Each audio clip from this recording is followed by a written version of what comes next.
Hey guys, welcome to the Mr. Maple Show. I'm Matt. We're here with one of our most requested top 5 videos ever. I'm here with the first ever tree YouTubers around. We've got Charlie Morgan of Amazing Maples and Crazy Conifers.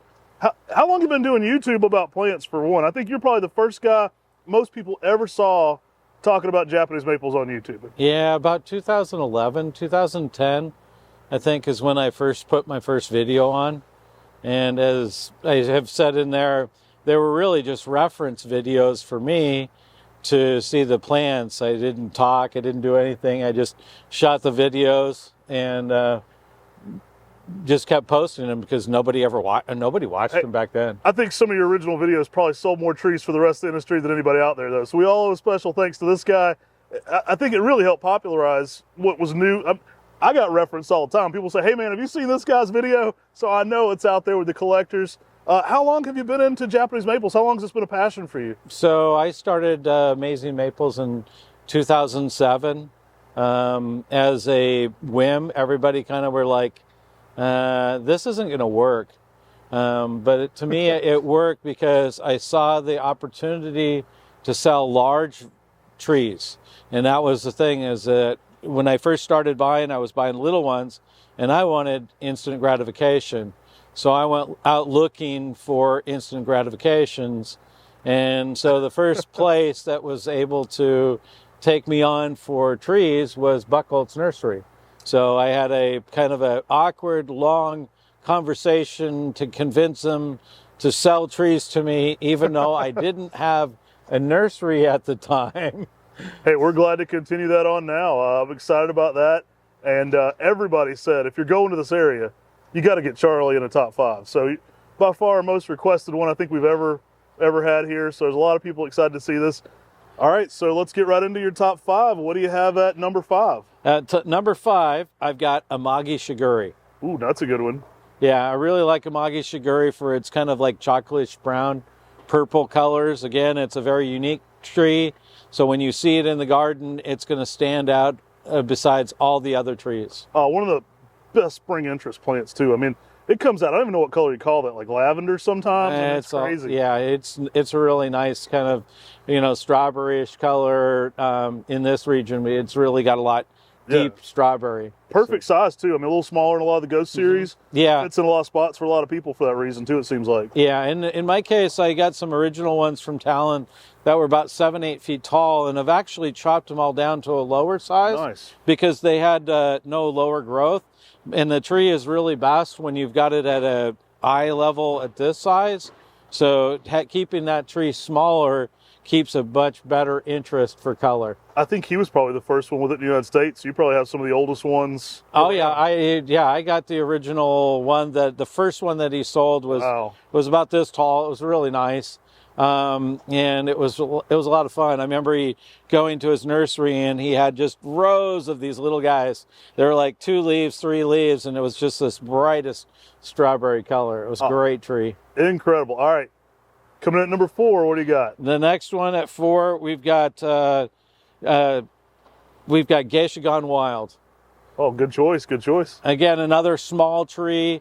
Great to have in a garden, tight spots.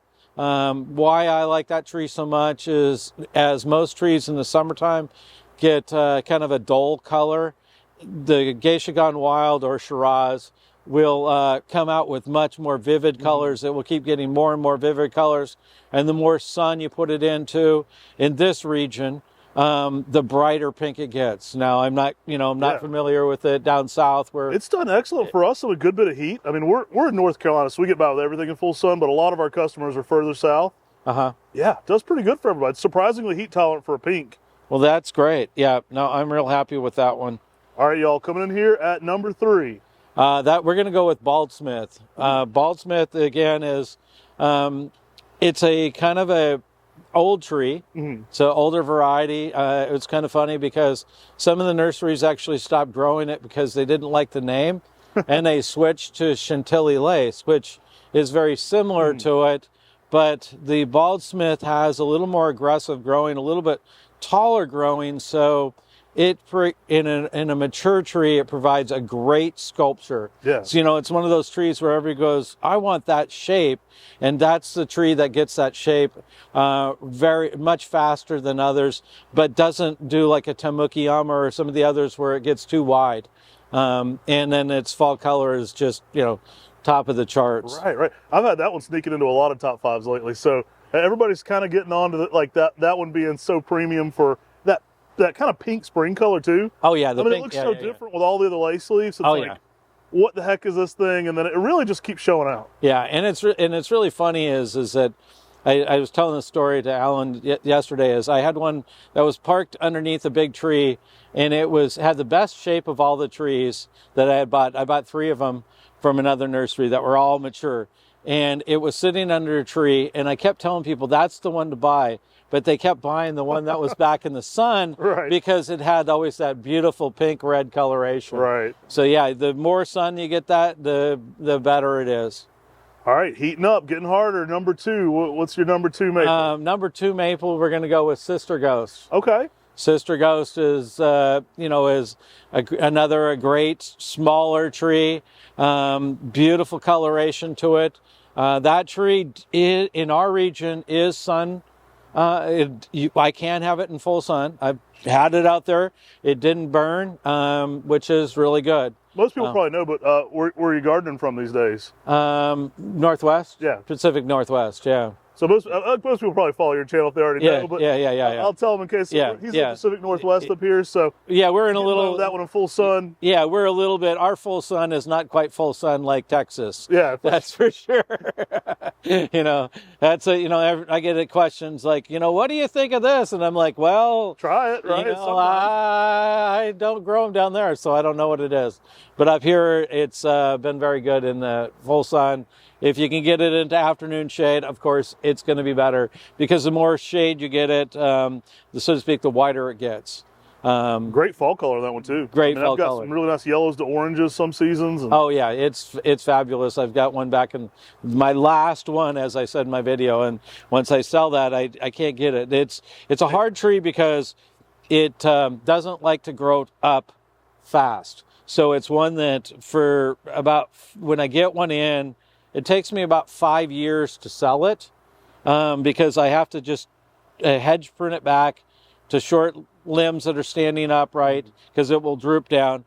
And then next year it will go up. Next year it will go up. It can almost look pendulous some years. I mean, it looks that way. It super pendulous. But if you can chop it back, you know, early spring, right after it pushes out, then you can get the height out of it, and the more height you get out of that tree, the better it is. Yeah. I mean, it's spectacular when you can get that thing to 7-8 feet tall. It's just gorgeous. Great choice. All right, I think we got a 1A and a 1B, I remember. Yeah, we get down to the last, and then my number 1 pick is 2 trees. You know, it really has to do with, you know, the amber ghost is my number 1 upright tree. Again, it's I call it a kaleidoscope of color. It's always changing, but it's always noticeable. So when I'm walking through the garden, I can always say, that's an amber ghost, that's an amber ghost, that's an amber ghost. And I can be, you know, in the next door neighbor's yard and I can say that's an amber ghost. So its coloration is spectacular in this, so to speak, strange world, because it's not a pretty red, it's not a pretty orange, it's just all over the spectrum for color. Oh, I'm with you. It's my favorite of the Ghost series as well. I mean, I think it's got the best structure, maybe the best fall color, and then the weirdest, like you said, like it looks like nothing else in the spring. Like you know what it is when you see it, right? It's like nothing else has that amber glow kind of feel to it. Yeah. I love it. I think it probably structurally is one of the better growers too. Yeah, it kind of gets out there, it makes a good upright form, and and then the last one is Maawa. And Maawa is really because it becomes the perfect front row tree in a garden. You know, everybody loves it. I mean, it's like so before we did the top fives, really what it was I would go around, I'd ask nurserymen, "What's your favorite tree?" And it always was Maawa. It's like everybody's. I mean, it's like, it's just king, right? It is king. It shows up more than not. It's tough as nails. It's durable, shape, color, you know, fall color. It just does it all. Yeah. So I'm sure our customers know already, but how can they find you on YouTube or if they want to interact with you? see your really, content? I'm really hidden. And I won't even tell you. You just have to find me on YouTube.